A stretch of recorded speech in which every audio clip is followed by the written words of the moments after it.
انہیں بہت کم کر دیا ہے، یہ ٹیکس آمدنی کا صرف 1/10 یا 10واں حصہ ادا کرنا پڑا۔ انہیں فیروز شاہ نے اپنے جو بھی اصطلاحات تھے وہ صرف سلطنت کو وسیع کرنے میں نہیں بلکہ کسانوں کو قرض ادا کرنے سے لے کر ان کے آبپاشی سے لے کر انہیں بہت سے تعمیراتی کام کیے۔ تو اس کے بہت کام کو آج بھی سراہا جاتا ہے، خصوصاً اسے آبپاشی کا باوا آدم کہلایا جاتا ہے۔ یہاں پر نیچے کوسچن ہے، استاد فیروز شاہ کے آبپاشی منصوبے کے متعلق جانکاری حاصل کیے ہیں نا، اس کے متعلق آپ کو کیا معلومات حاصل ہوئے ہیں، چند سرگرمیوں کے ذریعے جانیں گے۔ تو اب اقتصابی صفحہ 12 ہے۔ یہاں پہلی سرگرمی، فیروز شاہ تغلق اور آج کے کسانوں کے منصوبوں کے مابین کیا یکسانیت ہے، ان کی فہرست بنا دی۔ یعنی اس وقت فیروز شاہ کے زمانے میں جو انہیں اصطلاحات کیے تھے آج بھی کسانوں کے لیے وہی اصطلاحات ہو رہے ہیں سرکاروں کے جانب سے، تو ان میں کیا یکسانیت ہے کامن، ان کی فہرست بنائیے۔ تو یہاں پر 5-6 لائن دیے گئے ہیں۔ پہلا، سلطنت کی وسعت کی بجائے معاشی حالات کو توازن میں لانے کی کوشش کی، جو آج بھی ہوتا ہے۔ یعنی سلطنت کی وسعت، اس زمانے میں جنگوں سے سلطنت کی وسعت کی جاتی تھی، لیکن اس کے بجائے انہیں لوگوں کی خصوصاً کسانوں کی معاشی حالت کو توازن میں لانے کی کوشش کی۔ دوسرا، اس نے مقروض کسانوں کے قرض کو معاف کر دیا۔ یعنی اس نے کیا کیا، مقروض کسان جو قرض لے کر تھے ان کے تمام کاغذات منگوائے اور جلا دیے اور ان کے قرضوں کو معاف کر دیا۔ رفاع عامہ کے لیے تبدیلیاں کی، رفاع عامہ لوگوں کو دوسرے کام سے بھی رفاع کا کام کیا۔ کسانوں کے لیے نئے منصوبے بنائے، آبپاشی کے لیے نہروں کی تعمیر کی، کسانوں کے لیے نئے منصوبے بنائے۔ اس وقت الیکٹریسٹی نہیں تھی، لیکن دوسرے جو طریقے تھے نئے کسانوں کے، یعنی فصلیں اگانے کے بارے میں یا زمین کی زرخیزی کے بارے میں نئے منصوبے بنائے۔ آبپاشی کے لیے نہروں کی تعمیر کی۔ اس وقت صرف کہاں زمین ہوتا تھا وہیں یعنی کنواں کھدوایا جاتا تھا، لیکن اس نے نہروں یعنی نالوں کی تعمیر کی، ایک سے دوسری جگہ کنیکٹ کرنے کے لیے پورا نہروں کی تعمیر کی۔ فیروز شاہ تغلق آبپاشی کا باوا آدم کہلاتا ہے، یعنی باوا آدم، اسے آبپاشی کا باوا آدم بھی کہتے ہیں۔ تو یہ ہوا سرگرمی 2، کسانوں کا قرض معاف کرنے کا مقصد۔ ان کے نتائج کو جماعت میں اساتذہ کی مدد حاصل کرتے ہوئے اپنے دوستوں سے بحث کیجیے۔ انہیں آج کل بھی یہ برننگ ایشو ہے، کسانوں کا قرض معاف کرنے کا مقصد۔ آج کل بھی بہت سے سیوسائڈ کسان کر لیتے ہیں کیونکہ وہ جتنا اگاتے ہیں اس کی قیمت مناسب قیمت نہیں ملتی ہے، لیکن جتنا وہ لیبر کے اوپر اور الیکٹریسٹی کے اوپر اور جو بھی مارکیٹ میں جو ویلیو ملتا ہے وہ انہیں نہیں ملتا، لیکن وہی دوسرے جو بزنس مین ہوتے ہیں، دلال ہوتے ہیں، وہ صرف ہاتھ بدل کر چیزوں کو بیچتے ہیں تو وہی اس سے زیادہ منافع کما لیتے ہیں۔ تو آج بھی کسان قرض کے تلے دبا جاتا ہے۔ تو ان کے نتائج کو جماعت میں اساتذہ کی مدد حاصل کرتے ہوئے اپنے دوستوں سے بحث کیجیے۔ تو اس کے اوپر بحث بچے اساتذہ کے ساتھ کریں گے۔ سرگرمی 3، زمین کی پیمائش کیوں کی جاتی ہے؟ آپ کے گھر، کھیت، باغوں کی پیمائش کس طرح کرتے ہیں؟ اپنے بڑوں سے بحث و مباحثہ کرتے ہوئے معلومات حاصل کریں۔ ان معلومات کو کمرے جماعت میں اپنے دوستوں کے ساتھ بانٹیں۔ انہیں زمین کی پیمائش کیوں کی جاتی ہے؟ آپ کا گھر، کھیت، باغوں کی پیمائش کس طرح کریں؟ اگر زمین کی پیمائش نہ ہو تو جس طرح نوابوں، راجاؤں، بادشاہوں کے زمانے میں جس طرح جنگوں سے دوسرے جو شکست کھانے والے راجا، بادشاہ، نوابوں کی زمین ان کی ہو جاتی تھی، اسی طرح آج کل بھی ہوتی۔ لیکن اگر پیمائش نہ ہو تو کوئی بھی جو طاقتور ہوتا ہے جسمانی طاقت کے بنا پر کوئی بھی ہتھیا سکتا تھا، لیکن یہ قانون کی بنا پر زمین کی پیمائش کے مطابق ہی زمین خریدی جائے گی اور فروخت کی جائے گی، اور اس زمین کی پیمائش کی بنا پر ہی اس کے نام کی جاتی ہے۔ مثلا کسی کی زمین کتنی ہے وہ اتنی ہی رہے گی، اس سے زیادہ نہیں رہے گی۔ آپ کا گھر، کھیت اور باغوں کی پیمائش کس طرح کرتے ہیں؟ یعنی سروے ڈپارٹمنٹ والے گھر، کھیت اور باغوں کی پیمائش کرتے ہیں، ایکر کے حساب میں کرتے ہیں، اسکوائر کے حساب میں کرتے ہیں۔ اپنے بڑوں سے بحث و مباحثہ کرتے ہوئے معلومات حاصل کریں۔ تو اپنے بڑوں سے بچے معلومات حاصل کریں، بچوں کو یہ ٹاسک دینا ضروری ہے۔ اب لاسٹ میں ہے سرگرمی 4، اپنے گاؤں میں مالگزاری آفیسر سے ملاقات کر کے ٹیکس کیسے حاصل کیا جاتا ہے ان کے متعلق لیں۔ یہ بھی بچوں کو ہی پروجیکٹ ہے۔ یہ مالگزاری آفیسر، ریونیو آفیسر سے ملاقات کر کے ٹیکس کیسے حاصل کیا جاتا ہے اس کے متعلق بچے لکھنا ہوگا۔ انہیں مالگزاری آفیسر سے یہ بات معلوم ہوئی کہ مالگزاری کا مطلب سرکاری ایجنسی کا بلنگ بنانا ہے، انہیں رسیدیں وصول کرنا ہے، انہیں پیسے وصول کرنا ہے۔ کون سے جیسے ٹیکس، زمین کا محصول، پانی کا محصول، بجلی کا محصول اور قرض کی وصولی بھی شامل ہے۔ یہ مالگزاری گورنمنٹ کو جاتی ہے، انہیں پورا وصول کیا ہوا پیسہ سرکار کو جاتا ہے۔ مالگزاری بہت مشکل کام ہے، اس کے لیے مالگزاری کے لیے پرائیویٹ فرمز بھی بہت سے بنائے گئے، الگ الگ، جیسے الیکٹرک کا ڈپارٹمنٹ الگ ہوتا ہے، ریونیو ڈپارٹمنٹ الگ ہوتا ہے، رجسٹریشن آفس کا الگ ہوتا ہے، تو اس طرح سے الگ الگ اس کے محکمے ہوتے ہیں۔ تجارت کا محصول، یعنی آج کل جو جی ایس ٹی لگتا ہے، یعنی ہر چیز پر، کھانے پینے چیزوں کے لے کر پہننے اوڑھنے، کپڑے، برتن، دوائیات اور دوسرے اناج وغیرہ پر تمام ٹیکس لگتا ہے۔ جی ایس ٹی جو آج کل بہت ہے، جو ہر چیز میں کھانے پینے کی چیزوں اور دوائیوں پر بھی ٹیکس لگتا ہے، یہ بھی تمام مالگزاری کا ہی طریقہ ہے۔ دیکھو بچوں، یہ آبپاشی منصوبے کسانوں کے لیے کس قدر فائدہ مند ہیں، اس کے متعلق ہم نے جانکاری حاصل کی۔ ہر ملک کے لیے آبپاشی منصوبوں کا بہتر ہونا اس ملک کی ترقی کے لیے ضروری ہے۔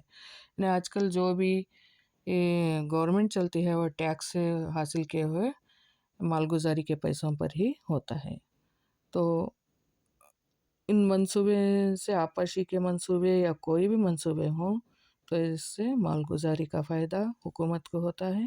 تو اس کے متعلق جانکاری حاصل کرنا کہ وہ لگے، اور آبپاشی کے منصوبے کسانوں کے لیے کس قدر فائدہ مند ہیں۔ آبپاشی کے منصوبے بہت فائدہ مند ہیں، ورنہ آبپاشی کے منصوبے نہ ہو تو کسان صرف بارش پر ہی منحصر رہے گا، یعنی کھیت سوکھے ہی رہیں گے یا بارش پر منحصر ہوگا۔ آبپاشی کے منصوبوں کی وجہ سے آج کل کسان کو بہت فائدہ ہوتا ہے، اس کے متعلق بات کرنا ہوگا۔ اور غور کریں، اگر آبپاشی منصوبے نہ ہوتے ہیں تو کیا ہوتا ہے، اس پر بحث کیجیے۔ یہ بھی بچوں کو ایک ٹاپک دینا ہوگا، اس کے اوپر بحث کرنے ہوگا۔ عہد وسطیٰ کے حکمرانوں کی کئی دین ہیں۔ عہد وسطیٰ یعنی مڈل ایجز کے جو خصوصاً جسے مسلمانوں کا دور کہا جاتا ہے، اس کی کئی دین ہیں۔ ان کی منصوبوں کو ہم آج بھی اپنا رہے ہیں۔ جیسے میں نے کہا، علاء الدین خلجی نے عام بازار میں، یعنی مارکیٹ ویلیو چیزوں کا ایک ویلیو طے کر کے عام بازار کا نظام چلایا، اور شیر شاہ سونی نے سڑکوں کو، پورے ہندوستان کی سڑکوں کو ایک متحد کیا۔ اب جیسا کہ فیروز شاہ تغلق نے آبپاشی کا منصوبہ کے تحت نہروں کا طریقہ اختیار کیا، ایسے بہت سے ہیں جو عوام کے لیے فائدہ مند ہیں۔ اور بھی شعبوں میں ان کے دین کیا ہیں، تو ان کے خدمت انجام دے ہیں، آپ سمجھیں گے۔ تو ہم کو سمجھنا ہوگا کہ عہد وسطیٰ کے دور میں کیا کیا دین رہے۔ اور نیکسٹ ہے، استاد یہاں سوال پوچھ رہے ہیں، بچے جواب دیتے ہیں۔ بچوں، آپ جس گھر میں رہتے ہو وہ آپ کا ذاتی گھر ہے یا کرائے کا؟ بچے جواب دیں گے، جس گھر میں ہم رہتے ہیں وہ اپنا خود کا ہے، اس سے پہلے ہم کرائے کے مکان میں رہتے تھے۔ استاد، وہ مکان آپ کا ذاتی ہے یا کرائے کا؟ کیسے بتاؤ گے؟ بچے کیسے جواب دیں گے؟ کیونکہ کاغذات کی بنا پر وہ کاغذات ان کے والد یا والدہ کے نام پر ہوتے ہیں، اس لیے وہ ان کا ذاتی مکان ہوتا ہے۔ بچے، اس مکان کے ہمارے والد نے سرمایہ لگا کر بنایا ہے۔ استاد، ٹھیک ہے، اس کے کوئی کاغذات ہیں؟ آپ کے مکان، کھیت، باغات، آپ کی ملکیت ظاہر کرنے کے لیے چند کاغذ بنائے ہوئے ہوتے ہیں، وہ دستاویز کون سے ہیں؟ آپ کے مکان میں پڑوسیوں سے پوچھ کر ایک فہرست بنا کر لائیے۔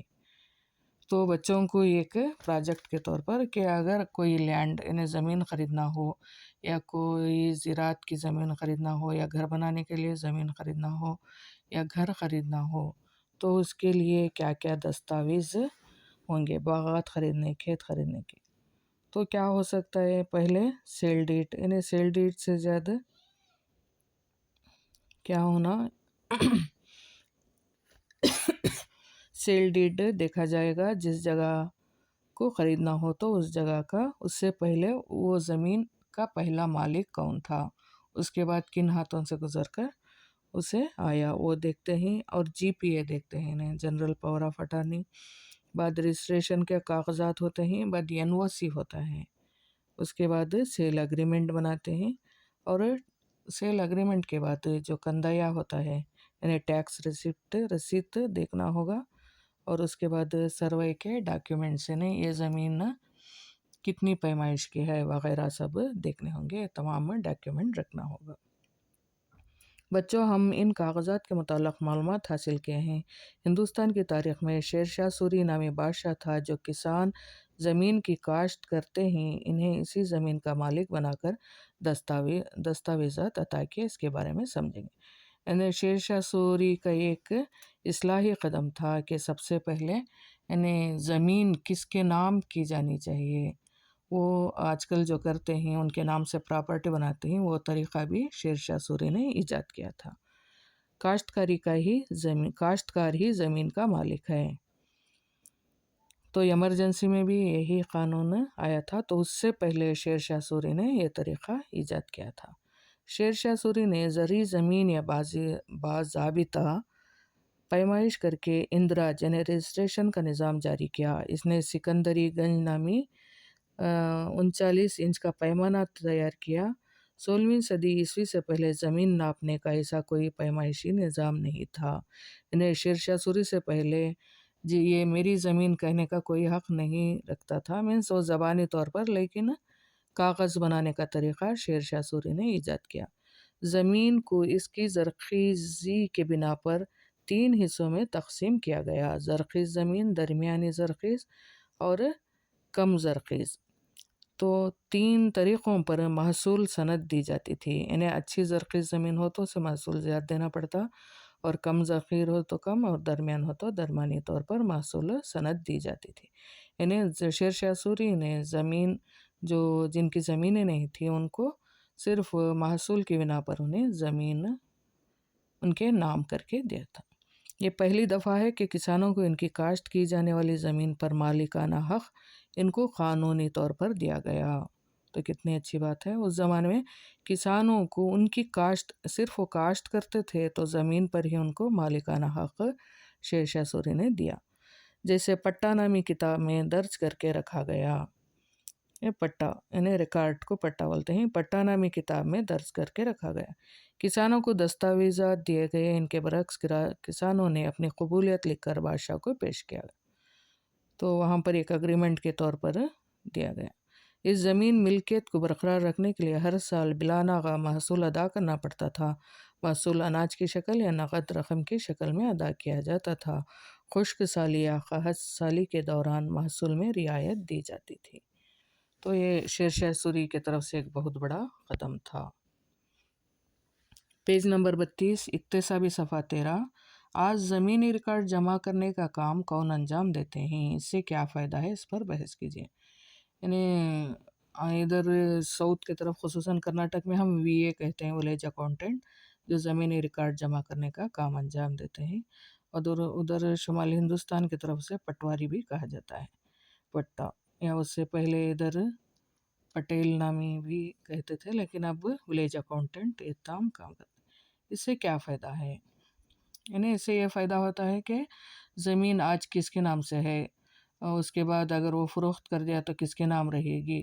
وہ ایک ہی زمین کے سروے پر ہاتھ بدلتے رہتے ہیں، تو وہ تمام معلوم ہوتا ہے کہ فرسٹ اس کے زمین کا مالک کون تھا، اس کے بعد کن ہاتھوں سے ہو کر اسے پہنچا، اور اس کے ٹیکس کے بارے میں کندایا جسے کہتے ہیں وغیرہ سب بہت فائدہ ہوتا ہے. آج کل یہ آن لائن ہو گیا ہے. ہم ای سُتّو بولتے ہیں کنڑا میں، سے ای سُتّو. اس تو ہے نا سرکار کی طرف سے اسے لیگل قرار دیا جاتا ہے، جن کے نام کاغذات بھی اگر لیگل نہیں ہیں ان کو لیگل بنا کر بھی دیتے ہیں۔ یہ تو ہم ولیج اکاؤنٹنٹ کرتے ہیں یہ کام۔ سرگرمی 2، زمین کا ریکارڈ کیسے انجام دیتے ہیں اس کے متعلق اپنے والدین سے بحث کریں۔ اس سے پہلے بھی وہ سوال آیا تھا۔